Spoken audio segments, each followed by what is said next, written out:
Et pendant plus de 2 millions d'années, c'est le seul outil, la seule arme qu'a un humain, un caillou taillé. Vous allez voir un peu ce que ça va impliquer par la suite. Donc effectivement, on parle d'énergie, d'eau, de biodiversité, de climat, de pollution, et surtout ce qui nous intéresse ce soir ensemble, ce sont les interactions entre l'humain et cette nature qui nous entoure. Quel est l'écosystème où il n'y a pas de vie sur la Terre? Le seul, c'est celui-là.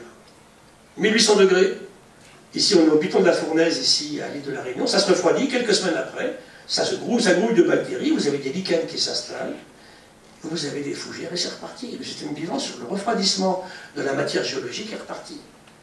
Alors bien sûr, réfléchissez souvent aux relations entre le minéral et le biologique. La vie n'est pas apparue comme ça, il vient d'être quelque chose. Hein. La Terre, c'est formel, on l'a très bien daté, il y a plusieurs méthodologies. La Terre a 4600 millions d'années, 4,6 milliards d'années. C'est bien, ouais, c'est super, ça c'est solide comme travail. Et la vie apparaît, allez, vers 4 à peu près, un peu moins de 4. Pendant 700 millions d'années, il n'y a pas de vie sur la Terre, il y a de la géodiversité, hein, il y a de la géophonie, on parle des bruits par exemple. Hein. Il n'y a pas de biologique. Et vous allez voir comment le biologique va profondément marquer cette Terre. Si je prends les minéraux de la Terre par exemple, on connaît un peu plus de 5000 espèces de minéraux. Nous, on les connaît bien en muséum, on les aime beaucoup. Hein. Vous allez voir les galeries de minéralogie, un peu plus de 5000 espèces. Les 2 tiers n'existeraient pas sans la vie. Les vatérites, les aragonites, les calcites, tous ces trucs. On est fait de ça, nous aussi. Pourquoi je tiens une boule? C'est parce que j'ai un squelette. Comment on fait une coquille d'huître? Un œuf de poule. Un squelette de corail. C'est une profonde, en fait, alchimie entre du minéral et du vivant. Et on construit des tissus comme ça. Regardez, c'est quoi un bébé humain au démarrage? C'est un gros ovocyte de la maman, une grosse cellule, et un tout petit ridicule spermatozoïde du papa. Il n'y en a qu'un seul qui rentre par le microbile. Et puis, qu'est-ce que ça va faire? Ben, un être vivant de nous aujourd'hui, avec des centaines de milliards de cellules aussi différentes que des adipocytes, des cellules du sang, des cellules musculaires, nerveuses, tout ce que vous voulez, en fait, on connaît bien ici, bien sûr. Tous ces systèmes. Et puis des os. Le squelette interne par rapport à des espèces qui auparavant travaillaient sur des squelettes externes, des cuticules, des carapaces, qui ont permis à ces animaux effectivement de s'organiser dans un système, les plantes aussi, bien sûr, des squelettes. Donc tout ça pour vous montrer que c'est surtout ça la vie sur la Terre, ce sont des bactéries. Et ça on l'a oublié, et parler de biodiversité sans parler des bactéries, c'est une hérésie. Je dirais que on s'est beaucoup trop focalisé là-dessus, on travaille là-dessus. Moi je serais le premier malheureux si les éléphants s'en vont, évidemment. En ce moment, je me bats pour sauver les derniers guépards d'Iran. Il en reste 70 en Iran, les derniers guépards d'Asie. On va récupérer du sperme sur des mâles de guépards en Mozambique. On essaie d'inséminer des Iraniennes avec du sperme des guépards, avec du sperme de guépard de Mozambique. On essaye parce qu'il faut faire quelque chose, mais c'est foutu. 70 individus, les portés sont massacrés par des chiens de guerre que les Turcs ont lâchés dans la région qui massacrent les bébés guépards devant leur maman. Donc, tout est comme ça. Les Maharajas chassaient le guépard au début du XXe siècle. On a des images, on a des photos. Donc c'est vrai que des bactéries, ça après Tara-Océan, c'est le plancton extrêmement important. Ça c'est donc du phytoplancton, ce sont des dinoflagellés, des protistes, de grosses cellules à noyaux, plus grosses que des bactéries. Ça fait le vivant dans l'océan. Mon petit chouchou, le tardigrade, et puis bien sûr je vous parlais des fougères qui préparent. Et je parle d'un papier écrit par un collègue qui s'appelle Paul Ehrlich. Ehrlich se fait connaître en fait parce qu'il écrit un bouquin dans les années 60 qui s'appelle The P-Bomb, la bombe P. C'est le premier à jeter l'anathème sur la démographie. Il dit on fait trop de bébés. Il est mis au banc de tout. Sur les religions, c'est pas possible. Toutes les religions attaquent, c'est pas possible. Ben, ça évolue puisque le pape François l'a reçu l'an dernier, il a reçu Paul Ehrlich. Maintenant, je crois qu'il est né en 1921, donc c'est un vieux monsieur maintenant, évidemment. Hein. Et Ehrlich est reçu à l'Académie royale britannique en janvier 2013. Et sa lecture, c'est Can a collapse of global civilization be avoided? Est-ce qu'on peut encore empêcher un effondrement de nos civilisations? Voilà, le débat est lancé là-dessus. Parce que l'homme était prévoyant, effectivement. Alors tout est parti là-dedans. Bien sûr, tout à l'heure, je vous disais, en fait, le vivant, il n'a pas été inventé comme ça. Les explosions de supernova, ces lumières qui arrivent à nos télescopes aujourd'hui, elles sont parties il y a 12 milliards d'années. Et elles viennent frapper nos lentilles, on fait des photos. Il y a une merveilleuse photo qui a été sortie il y a quelques années au grand télescope de Paranal au Chili, qui ont fait un buzz incroyable, c'était merveilleux. 400 000 années après le Big Bang. Au départ, l'élément unique, c'est de l'hydrogène. 76% de l'univers actuel, ce n'est que de l'hydrogène. Et là, on tient l'énergie de demain, on ne continuera pas comme on fait aujourd'hui. C'est ça, il faut travailler encore un petit peu dessus. Et c'est vrai que des éléments lourds apparaissent, et ça, c'est la composition de l'océan. elle est la même depuis au moins 100 millions d'années. C'est intéressant. Du sodium, du potassium, du chlorure. 62 éléments de la chimie de Mendeleïev se trouvent dans une goutte d'eau de mer. En fait, c'est raconté par ça. C'est quoi ça? Vous allez la voir, on l'expose en ce moment en face, hein, de côté là, à l'exposition météorite. Alors ça, c'est une superbe histoire à raconter. C'est un caillou ultra moche. Ça ressemble à rien. C'est noir. Vraiment, on l'a rejeté à la poubelle. Et c'est le rôle d'un scientifique. Qu'est-ce qu'on va faire? On va l'étudier. Et c'est très humain cette histoire-là, parce que ce caillou, il tombe du ciel en mai 1864. Il tombe. Cette nuit-là, j'ai retrouvé des coupures de journaux. Toulouse est illuminée par une pluie d'étoiles. Et un brave paysan du Gers ramasse un fragment de ce qui est devenu maintenant la météorite d'Orgueil. Fait 11 ans. Il ramasse. Aucun animal n'aurait fait ça. Quand je parle de socio-écosystème. L'animal n'aurait pas ramassé un fragment d'un météorite. Lui, il le ramasse. Puis il l'oublie dans une caisse à oignons pendant 100 ans. Puis des promeneurs qui passent par là, des autres types, tu sais, son descendant, c'était plus lui, bien sûr. Hein. Oui, l'arrière-grand-père l'avait ramassé, c'était une couleur tombée du ciel. Putain, intéressant ça. Elle arrive ici, tout près d'ici, au Buffon. On a des plus puissants outils de géochimie existants au monde, des nanosondes. Et grâce à ces nanosondes, on va dater, grâce aux isotopes du chrome, ce caillou, ultra moche. Ça change tout. Il a 4,6 milliards d'années, ce caillou à l'âge de la Terre et du Soleil. Ah! Quand vous le caressez, ça change la relation au caillou, évidemment. Ouh là là, je mets des gants, je crache pas dessus, et je pense à tout ce qui s'est passé. Il tombe du ciel, un humain le ramasse. On l'oublie dans une caisse à oignons. Il arrive dans un laboratoire et on raconte une histoire. C'est ça le rôle de la science, avec un côté émerveillement qui finalement nous aide aussi bien sûr à valoriser à la fois la science et à la fois l'humanité capable de faire ça. Pas que ça lui-même, il fait aussi ça quelquefois. Et c'est intéressant parce que regardez ce que je vous mets ici, un estuaire, Madagascar. Là j'ai de l'eau douce, là j'ai de l'eau de mer, et là j'ai une eau estuarienne. C'est intéressant, c'est quoi cette eau-là? Elle est ni salée, ni douce, elle est entre les deux. Et qu'est-ce que je vous mets ici? Il y a des médecins dans la salle. Ça, c'est votre formule de sanguine quand vous allez au laboratoire. Pourquoi est-ce qu'un humain dans son sang a 140 millimoles de sodium, intéressant, 105 millimoles de chlorure, 3 millimoles de potassium? L'océan a tout le temps, depuis toujours, 540 millimoles de sodium et 560 millimoles de chlorure, 11 millimoles de potassium dans l'océan. Ou que vous aviez à 400 mètres de fond 11 millimoles. Moi, je râle quand j'entends parler des océans. Il y a un seul océan, le même partout. C'est l'humain qui a mis des pointillés sur des cartes, bien sûr. Hein. Et c'est pour ça qu'il a un rôle si important sur le climat à l'océan. Il est unique. Il y a des dizaines ou des centaines de mers, mais il y a un seul océan. 11 millimoles de potassium. Et puis, quand on a fait des programmes médicaux, on s'est rendu compte que c'est intéressant. Qu'est-ce que fait dans la sang humain, en fait, les éléments essentiels de l'océan? Pourquoi on a une petite glande ici qui s'appelle la glande thyroïde, qui a inventé, il y a à peu près 500 millions d'années, elle apparaît, l'usage d'atomes d'iode.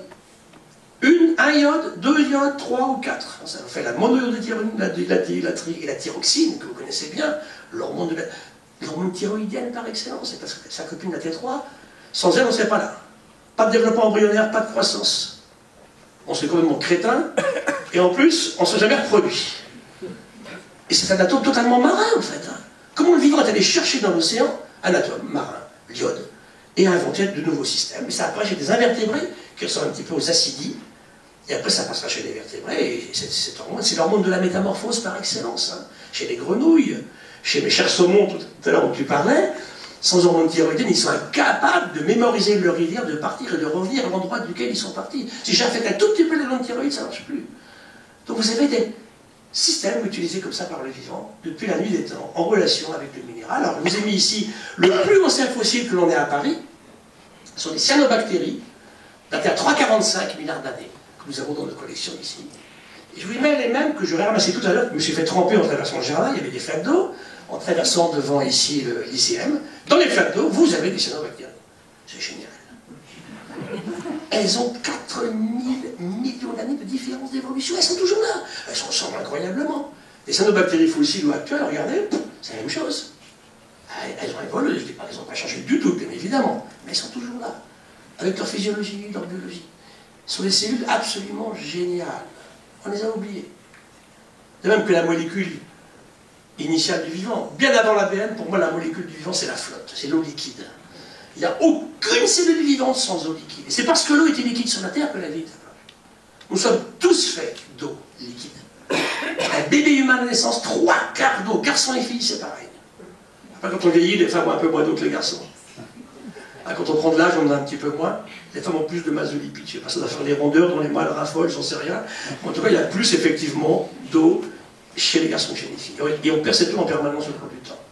Un cerveau humain, c'est 80% d'eau. C'est même pas dans le cerveau, d'ailleurs, si l'eau est liquide ou sous forme de gel, on me dit récemment, on ne sait pas trop.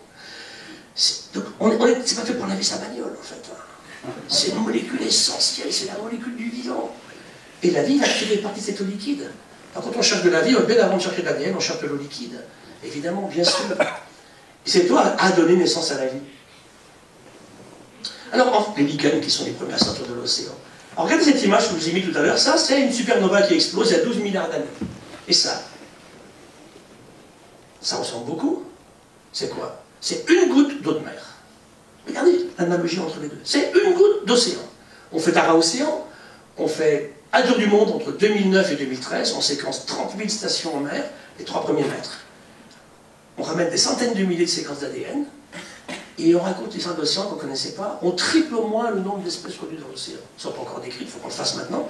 On a 600 000 séquences qui correspondraient à des espèces qui étaient absolument pas connues encore. Regardez, ce sont des centaines de milliers de microalgues, on des protistes, elles sont des noyaux. Ce sont des millions de bactéries, et ce sont des milliards de virus. On pourra mettre ça, le virus, il est forcément dans une cellule qui va attaquer. Ils sont libres, il y en a partout, milliards. Qu'est-ce qu'ils font? Ils sont vivants, ils sont morts, ils sont en stand-by, on n'en sait rien. Il y a des virus partout. Des conséquences, on trouve des séquences virales. Donc vous voyez que c'est ça. Et ça, c'est 98% de la masse de la vie dans l'océan. Les poissons, les baleines, c'est que 2% de la vie dans l'océan.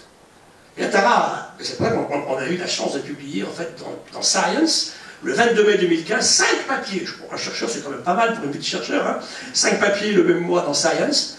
Les virus, les bactéries, les microalgues, et toutes les relations écologiques entre ces êtres vivants au sein de l'océan. Et c'est la biomasse de la planète. C'est grâce à eux qu'on a de l'oxygène aujourd'hui, puisqu'ils ont inventé la photosynthèse, mais c'est nos bactéries tout à l'heure. Et c'est quoi la photosynthèse? C'est génial. C'est dans de l'eau liquide, sinon ça ne marche pas. Le CO2 qui nous empoisonne tant l'existence aujourd'hui. CO2 plus effectivement la lumière du soleil qui est gratuite. Et on fait en échange des sucres et de l'oxygène. Tout est parti comme ça. Les sucres, c'est la matière. Et l'oxygène a changé la Terre. On a oxydé le système. Et c'est parce que l'océan s'est rempli d'oxygène sous des milliards d'années qu'il est sorti de l'océan et qu'il a créé l'atmosphère. Et qu'un jour, nous, on pourra sortir de l'océan et qu'on pourra respirer ici avec un contenu d'oxygène dans l'atmosphère, ici dans l'air, de 21%. Qui n'a pas changé depuis à peu près 100 000 ans. On a eu des cas, ça s'est effondré, là ça ne change pas. Donc c'est beaucoup plus facile de récupérer l'oxygène dans l'air que dans l'eau. Si je prends un volume d'eau de mer en équilibre avec l'air, en gros, il y a 30 fois moins d'oxygène dans l'eau que dans l'air. Donc ça pose des problèmes aux animaux aquatiques. Alors tout ça n'a pas été un long fleuve tranquille, mon histoire, là, parce que c'est jamais très facile, vous en savez quelque chose, dans une vie humaine c'est pareil, il y a des moments sympas, puis des moments beaucoup moins rigolos. Il y a eu des crises d'extinction. On en connaît 60 depuis 700 millions d'années. Avant, on ne sait pas trop, on les connaît pas, c'est trop vieux, les bestioles n'avaient pas inventé non plus encore des squelettes, des cuticules, donc c'est pas facile pour un paléontologue. Mais les dieux de la paléontologie vont inventer chez les animaux à cette époque-là les os et les cuticules. Ça c'est génial, ça se fossilise. Vous allez voir les fossiles en face, on traverse la rue, hein. Vous avez des os, vous avez des squelettes, vous avez des coquilles de coquillages. Et ça va tout changer. On peut faire des chronologies absolues là-dessus, on peut les dater. Et vous voyez que si je prends... Ça c'est un fond d'océan, ça c'est pas une crise, hein. Il y avait énormément d'espèces à cette époque-là. Et on voit que les grands volcanismes, nos volcans actuels sont vraiment pas méchants. On a eu des moments sur la Terre avec des volcanismes effroyables. L'humain a eu beaucoup de mal à vivre dans ces conditions-là s'il se réveillait aujourd'hui. Les trappes du Décan en Inde, il y a 60 millions d'années, et puis surtout les trappes de Sibérie, il y a 251 millions d'années, créent la troisième grande crise d'extinction en éteignant 96% des espèces vivantes dans l'océan et sur Terre. La température monte de 6 degrés. L'océan s'acidifie, le pH s'effondre dans l'océan. Et dans l'air s'effondre le contenu d'oxygène et dans l'eau de mer aussi, donc ça crée des conditions pour la vie extrêmement difficiles, bien sûr. Qu'est-ce qui survit? Bon, on dit à mes chères bactéries, surtout les bactéries anaérobies qui vivent très bien sans oxygène. 3 fois la Terre a été entièrement gelée jusqu'au fond de l'océan. La Snareau, c'est une énorme boule de glace. Elle est où la vie là-dedans? Elle est dans la petite eau qui reste dans le fond, je sais pas. Ça parle de ça, en fait. Ce qu'il faut bien voir, c'est des distances effroyables en temps, qu'on a du mal, là je manipule les millions d'années, les milliards d'années, c'est facile, hein, que je me rends compte, j'en sais rien du tout. Hein. Qui ici dans la salle peut imaginer ce qu'est 1 million ou 1 milliard d'années, bien sûr. Hein. Si je prends ici les abonnés de celle-ci, elle disparaissent entièrement à la troisième grande crise. Celle-ci va un petit peu démarrer avant et part. Mais ça prend du temps, regardez. Si je prends le cas des oursins ici, on aime bien les oursins. 700 espèces d'oursins sur la Terre aujourd'hui. Bien connus, on va au musée, on a 700 oursins différents. Profonds, pas profonds. Toujours dans l'eau de mer. Ils n'ont jamais été capables d'aller vers l'estuaire ou vers la rivière. Encore moins sur Terre. Ils sont marins. Très bien. On en mange quelques fois des oursins. 2 sont passés de l'ère primaire à l'ère secondaire. 2 du même genre. Ces bestioles passent. Ils sont avant la crise, ils sont après la crise. Ce qui veut dire que les 700 oursins d'aujourd'hui viennent de ces 2-là qui ont passé la crise. Oui, la puissance génétique, hein. C'est mieux que Gengis Khan, ça, effectivement. Hein. 2 oursins, ils passent la crise. Et puis, ça va être aujourd'hui à 700 espèces d'oursins sur la Terre. Et en fait, c'est good genes and good luck. Un mélange des deux, en fait. Hein. C'est le hasard et la nécessité aussi. Hein. C'est comment est-ce qu'aujourd'hui, effectivement, ceci va repartir. Ce qui est important à raconter au monde politique, c'est que ça prend compte. Parce qu'en fait, quand on est élu sur 5 km² pour 5 ans, on imagine très mal le temps. Qui prend aujourd'hui une mesure qui servira à ses enfants, aux petits-enfants? C'est Groucho Marx qui disait « Pourquoi je dirais faire quelque chose pour mes descendants et ne jamais rien fait pour moi ?» C'est à peu près la mentalité du monde politique aujourd'hui. Donc, en plus, on est souvent obsédé par sa réélection. Qui prendra les vraies mesures courageuses, difficiles, impopulaires qu'il faut prendre pour que demain ça marche mieux? Et c'est la vraie question actuelle. Puis surtout au niveau, bien sûr, global, de gouvernance globale. Si un pays fait ça, ça doit être pris de façon vraiment générale sur le système. Donc, c'est parti. Alors on me dit, c'est quoi la biodiversité? Tout le monde croit que c'est ça. Alors, quand j'ai un ministre devant moi, je dis, voilà, nous sommes 25 chercheurs sur une plage de Guadeloupe, on est 4 mètres sous les fesses des touristes qui sont là, et on gratouille le sable. Je trouve ça. Pas connu, on n'avait jamais regardé. Des petits crustacés gros comme ça, on en décrit des nouveaux par jour, tous les jours. Alors quand je montre ça, vous avez raison, monsieur le professeur, c'est merveilleux, on va vous aider, on va vous trouver des sous, il faut absolument sauver ce truc, c'est magnifique. Mais la biodiversité, c'est pas que ça, c'est ça aussi. Ah là, ça change tout, là. Ah là, attendez, professeur, quand même. Moi, je vous donne des sous pour le crabe bleu à pois jaune, hein, mais vous voulez sauver ce truc, là, le poisson globule? On n'a pas assez de sous. Alors, le poisson globule, c'est qu'il a une copine globule qui est aussi moche que lui, sur nos critères à nous, hein. Puis il faut des bébés globules, et puis ça se passe bien. Celui-ci est génial. Ça, les médecins de la Pitié le connaissent bien. J'étais dans mon bureau, c'est en 2005, un des collègues cancérologues ici m'appelle, il me dit, Gilles, est-ce que tu connais les ratopnus? Bon, je lui dis, c'est que ça existe, c'est une bestiole, c'est un rongeur qui vit dans des terriers au Kenya. Alors, au lieu de parade des moches, il est foutu le ratopnu. Je ne raconte pas, on l'écrasait, terminé, on tirait la chasse d'eau et il est parti. Et bien, on découvre en 2005 que le ratopnu est un rongeur qui vit 50 ans. Ça, c'est un peu bizarre, ça vit très peu longtemps, les rongeurs, et qui ne fait jamais de cancer. Et du jour au lendemain, il devient une star, il va sauver l'humanité. Il y a un laboratoire en France, à Orléans, d'élevage des ratopnus. Le rat à culotte pour le ratopnu, on va le sauver in extremis. Hein. Donc vous voyez que, de qui se moque-t-on, hein, la biodiversité, c'est surtout pas un catalogue de jolis ou un catalogue de moches. C'est ça la biodiversité. Bien, ça change tout. Voilà comment je convainc le monde politique. C'est ça la biodiversité, l'humain depuis toujours. Ça, en plus, c'est très français. Hein. Un Français, quand je fais une conférence aux États-Unis, ou en Russie, ou au Japon, ou en Chine, ah oui, on n'imagine pas un Français sans son pinard, son fromage et son pain, ça n'existe pas. Et voilà, et c'est parti. Si j'en ai ici le verre des bouteilles ou le nickel découvert, je n'ai que de la biodiversité. Vous ne mangez, je ne sais pas, moi aussi, que de la biodiversité, et on ne coopère qu'avec des organismes. Et l'humain a choisi quelques espèces, en l'occurrence ici la vache. Il y a 8000 ans, il s'y met à l'élever, à se laisser faire. Et aujourd'hui, il nous pose de gros problèmes, parce qu'aujourd'hui, il y a plus de biomasse de vaches sur la Terre que d'humains. On a à peu près 1,3 milliard de vaches. Calculé à poids moyen de vache, on est à 450 kg, il y a plus de vaches en masse que d'humains. Puis la vache, ça fait du méthane, ça fait un tas de problèmes. Donc ça relance tout le débat, bien évidemment. Et pourquoi la vache? Vous mangez combien de viandes différentes? Dites-moi là, quand vous rentrez chez vous le soir, vous mangez combien de viandes différentes? 4, 5 espèces. On mange tous la même chose sur la Terre. De la vache, du cochon, du poulet. On mange plus de cheval, de mouton. On fait le tour, tout le temps aller à un steak d'autruche et puis un peu de kangourou qu'on peut trouver sur l'étal à Paris. C'est très particulier. Pourquoi est-ce que l'humain s'est mis sur des espèces particulières comme ça et toute l'humanité s'est mise à manger la même chose? C'est différent pour les espèces marines. Alors, beaucoup plus intéressant et sérieux que les espèces, je m'intéresse aux écosystèmes. Je reviens à ma goutte d'eau de mer de tout à l'heure. Hein, on a dit des cellules végétales, du phytoplancton, des microalgues. On a dit des bactéries, des virus. Une goutte d'eau de mer, 300 000 espèces connues dans l'océan. Ça fait à peu près 13% de ce qu'on connaît aujourd'hui. On connaît un peu plus de 2 millions d'espèces aujourd'hui déposées dans les musées. Deuxième écosystème super intéressant, un sol. Où que vous alliez, c'est la même chose. Ce n'est pas les mêmes espèces, mais c'est les mêmes choses. On trouve 2,5 tonnes de bactéries à l'hectare, 3,5 tonnes de micro-champignons à l'hectare. Qui les connaît? Un arbre, c'est beaucoup plus de masse de micro-champignons que tout ce que vous voyez sur un arbre. Ses branches, ses feuilles, son tronc. Un ami du muséum qui a écrit un très beau livre qui s'appelle Jamais seul. On parle beaucoup des arbres en ce moment. C'est extraordinaire ce que fait un arbre. Il a une surface beaucoup plus grande dans le sol que dans le sol. C'est comme l'iceberg en fait. Hein. La facile de marcher de l'iceberg. Vous avez des colomboles, ça c'est sympa, des tardigrades, mes chouchous, des vers de terre, des nématodes, des agariens. Tout ça, c'est dans un sol. 26% des espèces connues dans les musées viennent dans les sols. 2 fois plus d'espèces connues dans les sols que dans l'océan. Donc un milieu extrêmement important.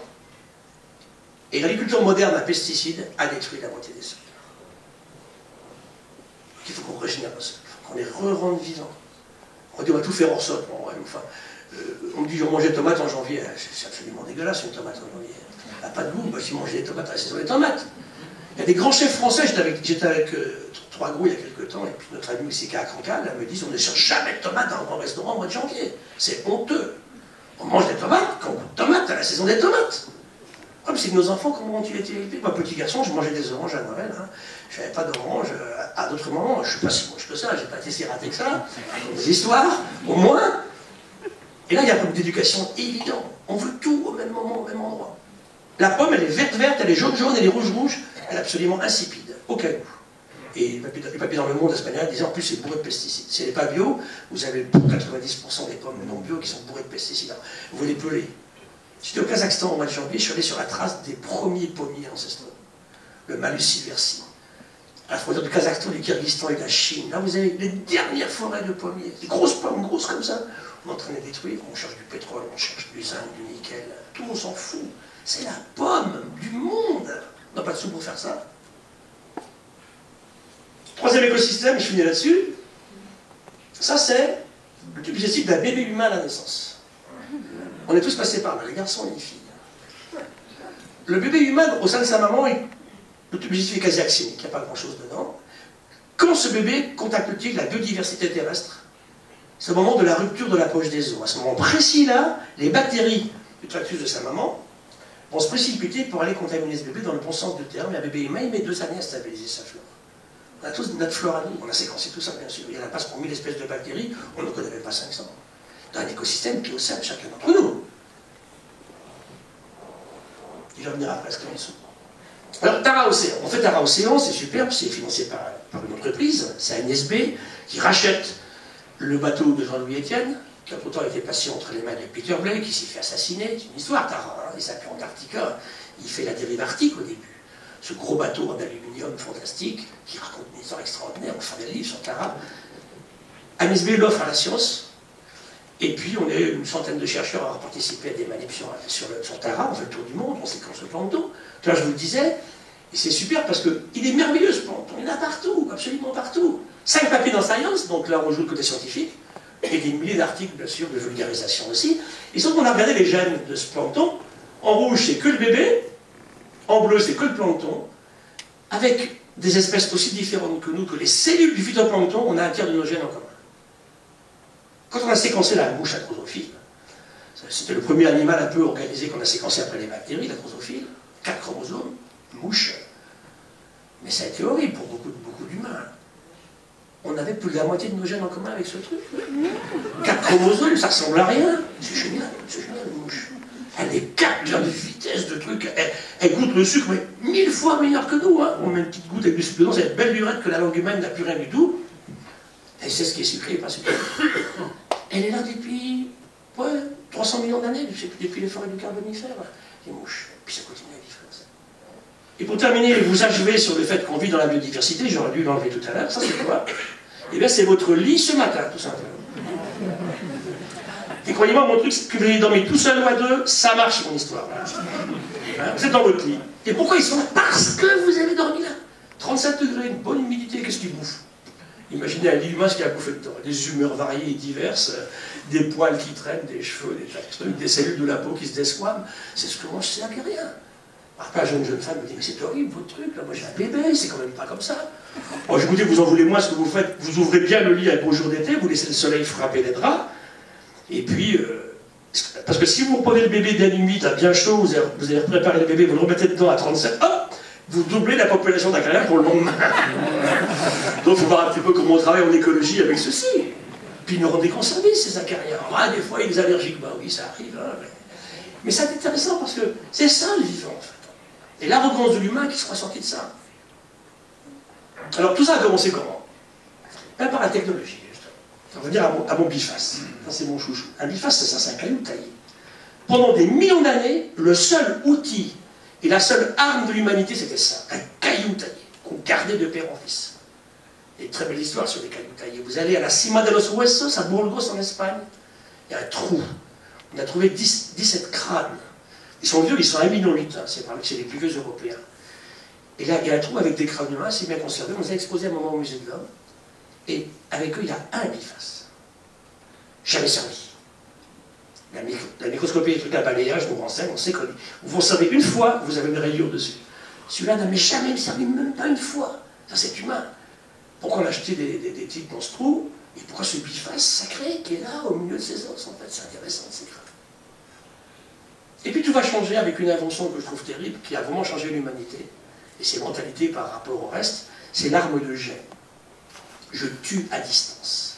Alors qu'elle a fait ces 8000 ans, il y avait le propulseur un petit peu avant, il y a 20 000, la lance, et ça va tout changer. Parce qu'il n'y a plus de corps à corps.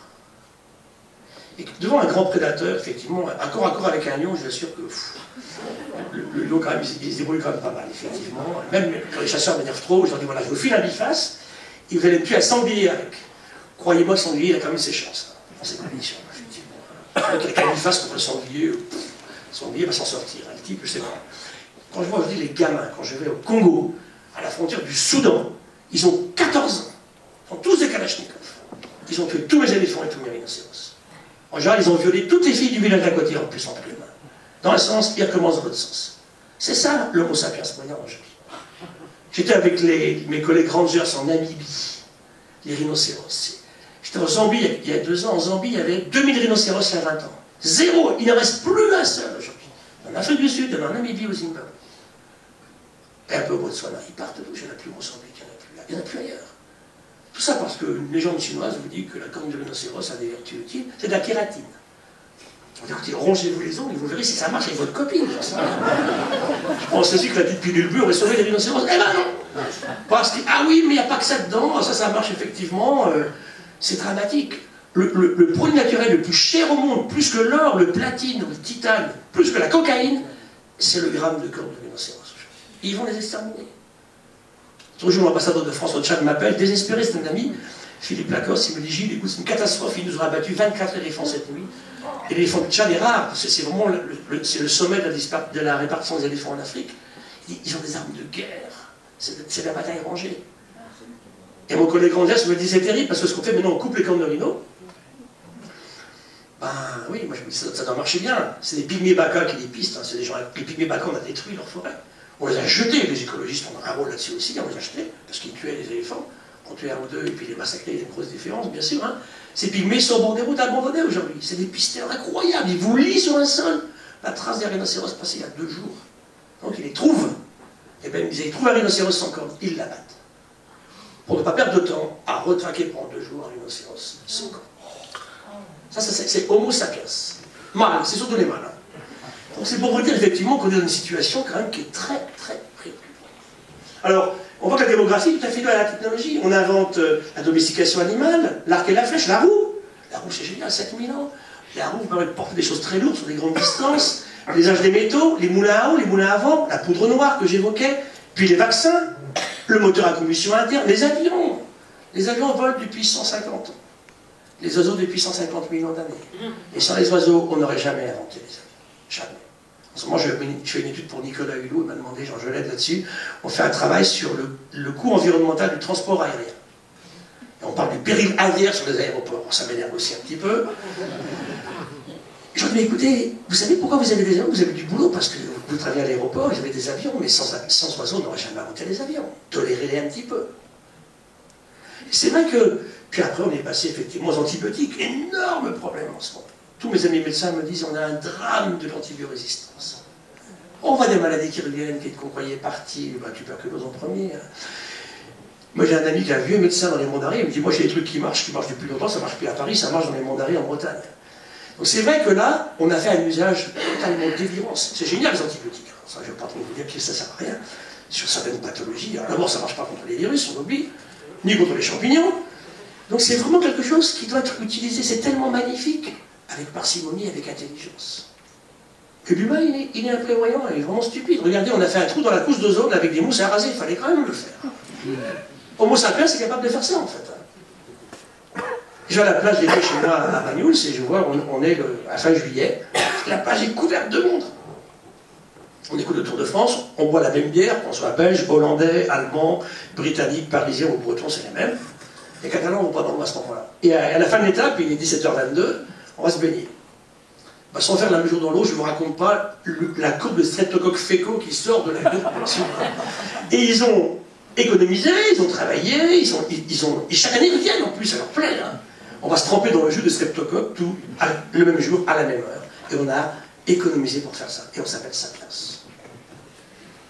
Donc la relation, quand est-ce que l'humain devient effectivement, pas que animal, l'humain est profondément animal, on fait de la physiologie animale, on n'est pas que ça, évidemment, je vous raconte des histoires à ce moment-là.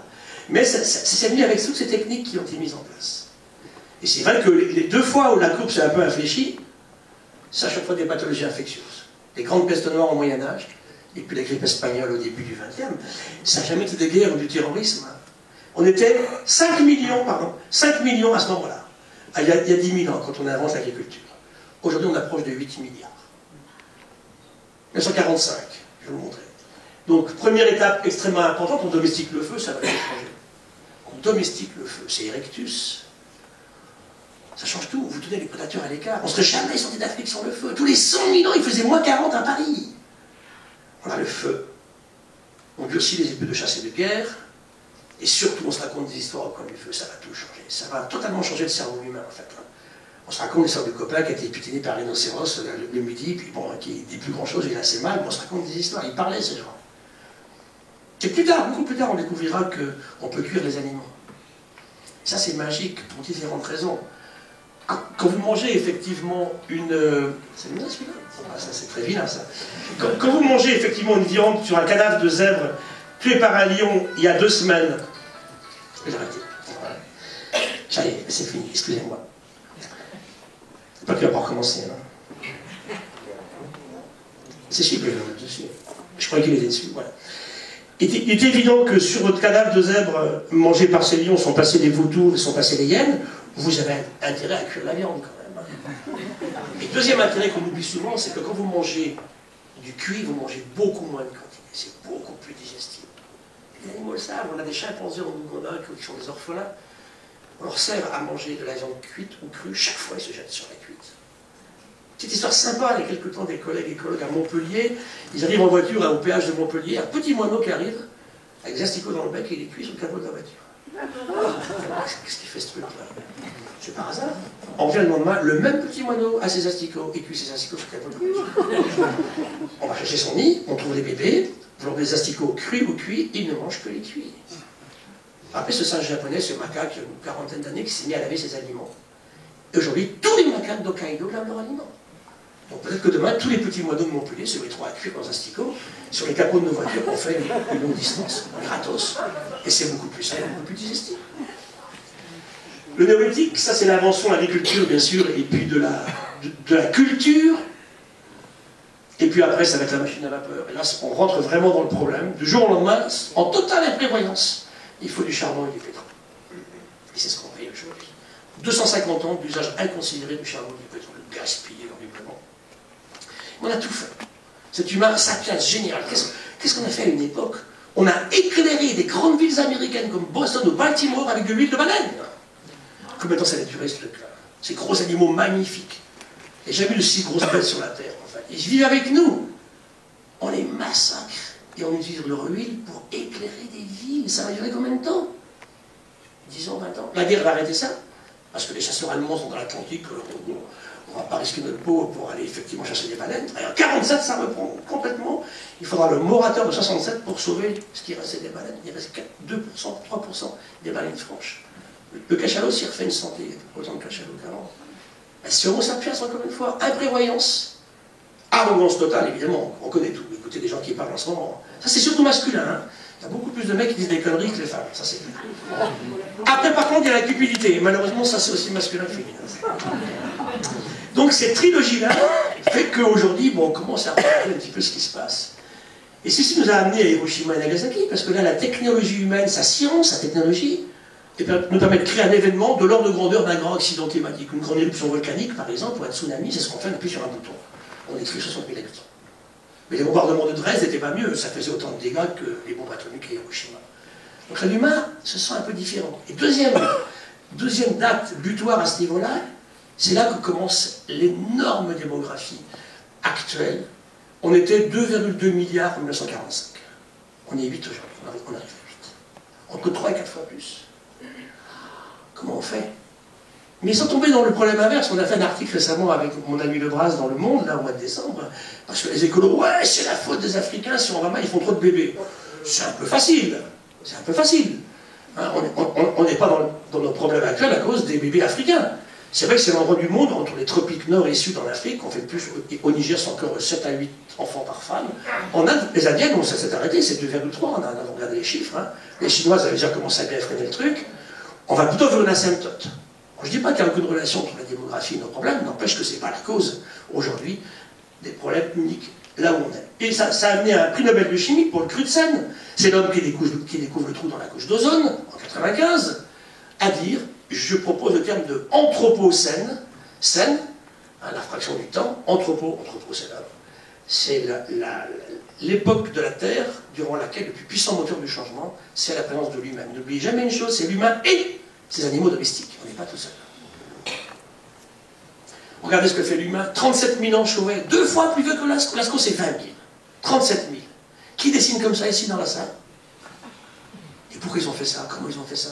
En plus, une chose statistique, parce qu'ils font ces dessins. Ils n'ont que 2 pigments. Il y a 37 000 ans. Il y a une dizaine à Lascaux. Il y a des mauves incroyables à Lascaux. Là, il n'y a que du rouge et du noir. Le noir ici, c'est du charbon noir. Lascaux, c'est du manganèse. C'est pas la même chose. Donc on date beaucoup mieux Chauvet que nous date Lascaux. On ne date pas du manganèse sur une paroi rocheuse, c'est pas cher. Du charbon noir, oui, ils écrasent leur torche sur le mur. Pourquoi ils ont fait ça? La grande chance fantastique de l'humanité, parce que c'est pas français, c'est humain, ça, c'est à tout le monde. Chauvet, j'ai eu la chance d'aller voir 2 fois l'original, vous en pleurez à chaque fois. Hein. Et bien simplement, le plafond de la grotte s'est écroulé quelques mois après la facture des peintures. Et puis, ben, elle nous a fait un sarcophage de 37 000 ans. Et quand Jean-Marie Chauvet, ici, trouve la grotte, on était le 19 décembre 1994, un dimanche matin, mais il révèle au monde un truc absolument fabuleux. C'est la plus belle manifestation de biodiversité faite par des humains. On a des dessins plus anciens en Australie à 50 000, c'est des dessins très stylisés, ça passe cette facture-là. Là, c'est vraiment de l'art préhistorique, c'est très beau. Et Lascaux, on l'a massacré, là. C'est quand même pas terrible, ça. Dans la prévoyance que j'évoquais tout à l'heure. Chauvet ne sera jamais, heureusement pour Chauvet et pour l'humanité. On a fait un facsimilé qui est génial. Moi j'ai vu le facsimilé de Lascaux aussi, c'est très beau. Hein. Vous en avez des enfants, c'est parfait. Donc, où est-ce qu'on domestique? C'est curieux parce que la terre africaine est la naissance de l'humanité. On n'a pas domestiqué en Afrique, c'est intéressant, je ne sais pas pourquoi. On a domestiqué en Asie, en Europe et en Amérique. 35 000 ans, c'est le chien le premier, puis le chat, il y a 10 000 ans, puis la vache, le cochon, la chèvre, le mouton, le zébu qui est africain maintenant, est venu d'Asie. C'est les humains qui ont amené les zébus, en fait, d'Indonésie. Il n'était pas en Afrique auparavant, jusqu'à Madagascar. Puis les lamas alpaca en Amérique, le dindon, puis le chameau, tout ça pour vous montrer que c'est pas par hasard si on domestique cela non plus. Hein. Pourquoi on a domestiqué la vache et pas le buffle? Pourquoi le cheval et pas le zèbre? Mettez d'ailleurs sur un zèbre un jour, vous allez comprendre pourquoi on n'a pas domestiqué le zèbre. Il n'est pas d'accord. Ça s'est fait comme ça, c'est aussi bête que ça en fait. Hein. Et c'est intéressant parce que on va les emmener avec nous partout. Et ça va commencer à créer de sérieux problèmes, effectivement. Parce que chaque fois que l'humain migre, il emmène avec lui des passagers clandestins dont il ne voudrait pas, mais qui l'accompagnent tout le temps, nos chers rongeurs, qu'on évoquait tout à l'heure, la souris et le rat. Une très belle histoire sur l'île de Madère, par exemple.